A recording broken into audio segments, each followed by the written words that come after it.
You might think Republican Donald Trump and Democrat Bernie Sanders have little in common beyond their New York accents. Huge.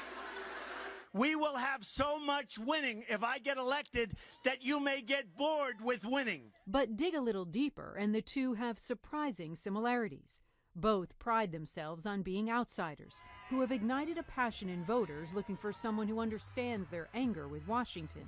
We're angry at the stupidity and the incompetence of our leaders in this country. I am angry, and the American people are angry. Both candidates have rejected donations from super PACs, the billionaire Trump slamming Washington and corporate donors at every turn. You know, I'm self-funding my campaign, and all these other guys are getting a lot of money. But I'm self-funding my campaign. Take a look at Hillary, the money. Take a look at where she's getting that money. Sanders, meanwhile, a self-declared socialist, pulling in smaller contributions, famously averaging $27.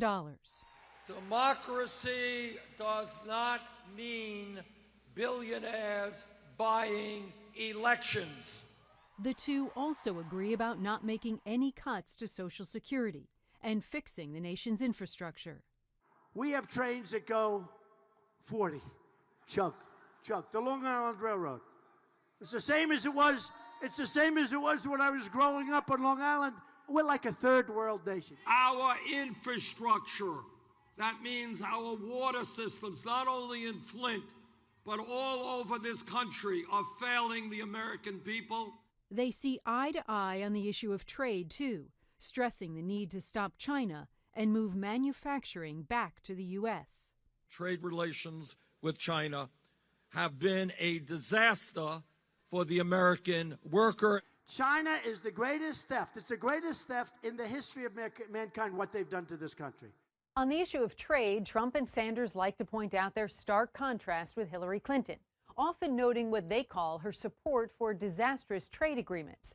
They've also attacked her for voting in favor of the Iraq War, since they are both against foreign military intervention. Trump has even started quoting Sanders when slamming Clinton on the campaign trail. Did you hear Bernie Sanders say she suffers from bad judgment? Is he right? I wrote that one down. Bad judgment. Bad. And it is. Look, the emails, that's bad judgment. It's also dishonesty. That's why we call her Crooked Hillary Clinton. Similarities? Sure. But still many stark differences on immigration, taxes, and abortion, to name just a few. Not even those, though, will stop Trump from wooing Sanders supporters.